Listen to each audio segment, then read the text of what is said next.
Human brain काफ़ी complex है, जिसकी वजह से हर अगले दिन कोई ना कोई नई रिसर्च पब्लिश होती है जो हमारी साइकी और बिहेवियर के बारे में कुछ नया फैक्ट बताती है। और हम आज ऐसे ही 11 फैक्ट्स के बारे में बात करेंगे, जिसकी मदद से इस वीडियो के ख़त्म होते होते आप अपने बारे में कुछ नई चीज़ें सीख चुके होंगे। नंबर 11, आप जिस तरह से दुनिया को देखते हो ये डिपेंड करता है कि आप किस तरह की मूवीज़ या टीवी शोज़ देखते हो। रिसर्च बताती है कि जो लोग क्राइम, इन्वेस्टिगेशन या डिटेक्टिव वाले टीवी शोज़ या इवन ज़्यादा न्यूज़ देखते हैं, वो लोग दुनिया में होने वाले सीरियस क्राइम को ओवर एस्टिमेट करते हैं। और इस तरह के शोज़ उन्हें ये सोचने पर मजबूर कर सकते हैं कि दुनिया एक काफ़ी डरावनी जगह है और वो उसमें एक विक्टिम है। जबकि जो लोग ज़्यादा कॉमेडी या फैंटेसी पर बेस्ड शोज़ और मूवीज़ देखते हैं, वो दुनिया को ज़्यादा पॉजिटिवली देखते हैं। ये साइकोलॉजिकल फैक्ट इस बात को कंफर्म करता है कि जो कुछ भी मीडिया हम डेली बेसिस पर कंज्यूम करते हैं, वो हमारे वर्ल्ड व्यू को पॉजिटिवली या नेगेटिवली अफेक्ट करने की ताकत रखता है। नंबर 10, हमारी सोच और हमारे दिमाग की चीज़ों को समझने की एबिलिटी हमारे कल्चर पर डिपेंड करती है।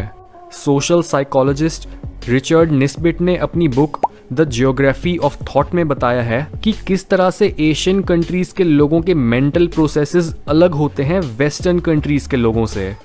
यानी दोनों कल्चर्स की फिलॉसफीज, सोशल स्ट्रक्चर्स, रिलीजन और एजुकेशनल सिस्टम्स काफ़ी अलग हैं, जस्ट बिकॉज दोनों जगहों पर रहने वाले लोगों को अलग अलग तरह की मुश्किलें झेलनी पड़ती हैं।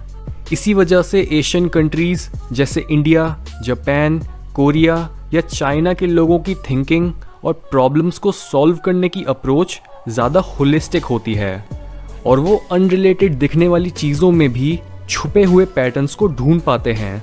जबकि वेस्टर्नर्स की थिंकिंग ज़्यादा एनालिटिकल होती है और वो हर ऑब्जेक्ट को बाकी चीज़ों से अनरिलेटेड और सेपरेट मानते हैं। ऑथर ने बुक में एग्जाम्पल देते हुए बताया है कि कैसे अगर आप वेस्टर्न लोगों को एक फ़ोटो दिखाओ तो चांसेस हैं कि वो उस फोटो में मेन ऑब्जेक्ट पर फोकस करेंगे, जबकि एशियन कल्चर में बड़े हुए लोग फोटो के बैकग्राउंड और उसके कंटेक्स्ट पर फोकस करेंगे कि उस फोटो का ओवरऑल मैसेज क्या है। नंबर 9, हम एक समय पर सिर्फ 150 लोगों के साथ ही क्लोज रिलेशन रख सकते हैं। ये फैक्ट एवोल्यूशनरी एंथ्रोपोलॉजी से निकल कर आता है, जहां पर रिसर्चर्स हमेशा से ये जानना चाहते थे कि हर स्पीशीज के सोशल ग्रुप्स में जनरली कितने मेंबर्स होते हैं। और इसे पता करने के लिए रिसर्चर्स ने हर जानवर के दिमाग का साइज और उनके स्टेबल रिलेशनशिप्स के बीच का कनेक्शन ढूंढा और तब पता लगा कि हमारे एंसेस्टर्स के सोशल ग्रुप्स हमेशा छोटे और उनके आपस में रिलेशनशिप्स टाइट रहते थे। सब लोग एक दूसरे को जानते थे और ग्रुप का सर्वाइवल बढ़ाने के लिए एक दूसरे की मदद करते थे। और ये ग्रुप बहुत लंबे टाइम तक 100 या 150 मेंबर्स के ऊपर कभी गया ही नहीं। यही रीज़न है कि क्यों हम भी अभी तक लिमिटेड लोगों के साथ क्लोज कनेक्शंस बनाने के लिए ही वायर्ड हैं। नंबर 8, यूजुअली हमें ये लगता है कि हम डिसीजंस काफ़ी सोच समझ के और लॉजिकली लेते हैं, पर साइकोलॉजी बताती है कि हम अपने ज़्यादातर डिसीजंस अनकॉन्शियसली लेते हैं।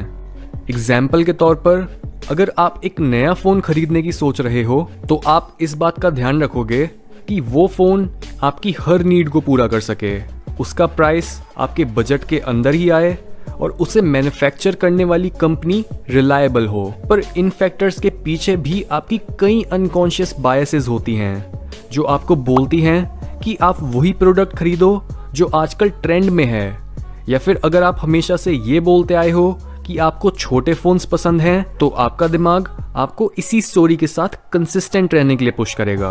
नंबर 7, जब भी हमें एक रूल बहुत स्ट्रिक्ट लगता है या फिर जब हमें ऐसा लगता है कि हमसे हमारी फ्रीडम छीनी जा रही है, तब हमारा मन करता है कि हम सिर्फ वही रूल नहीं बल्कि बाकी रूल्स भी तोड़ें।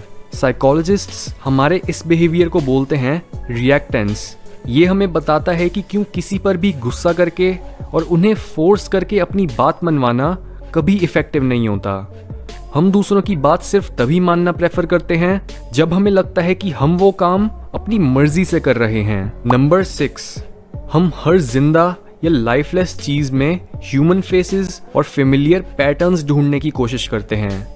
जैसे कई बार हमें बादलों में एक शक्ल या कोई जानवर देखने लग जाता है। जिन लोगों को इसके पीछे की साइकोलॉजी नहीं पता वो ऐसे पैटर्न्स को चमत्कार मानते हैं, पर साइकोलॉजी में ये फिनोमिनन काफी वेल नोन है और साइंटिस्ट्स इसे बोलते हैं पेरेडोलिया।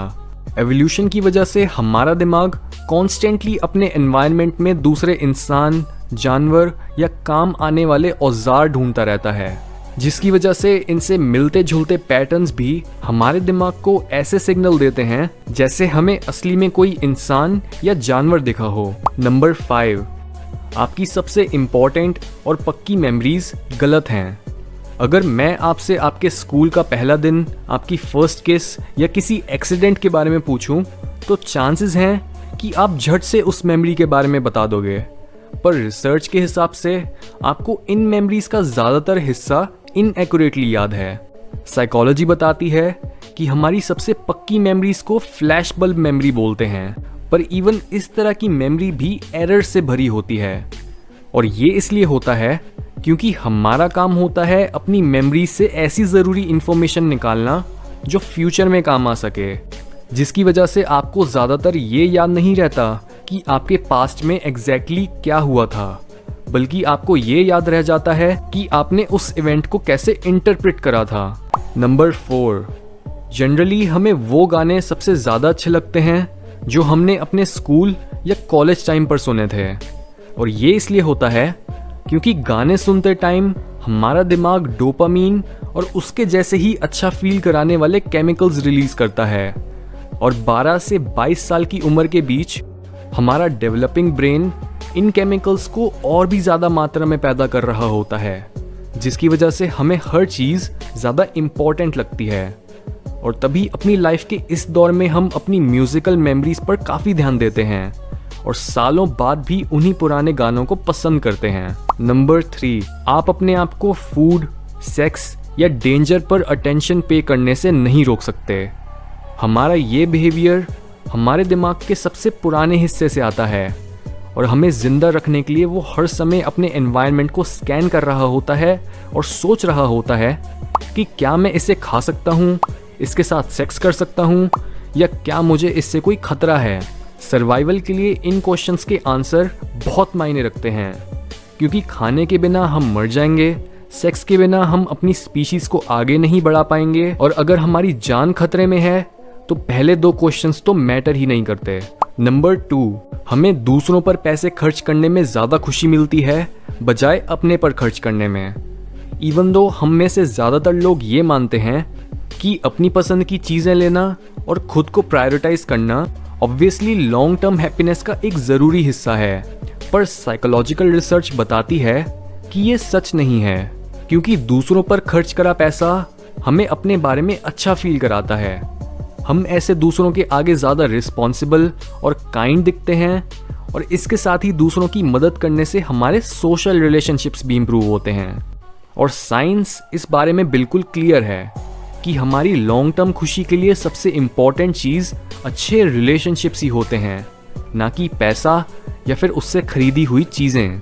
नंबर 1, ब्रांड्स और लोगोज आपको अलग तरह से इन्फ्लुएंस करते हैं जब आप दुखी या डरे हुए होते हो, क्योंकि जब भी हम खुश होते हैं तब हम ज़्यादा इम्पल्सिव बन जाते हैं। हम नई और रिस्की चीज़ें ट्राई करने में कम हिचकिचाते हैं और पैसे भी ज़्यादा खर्च करते हैं।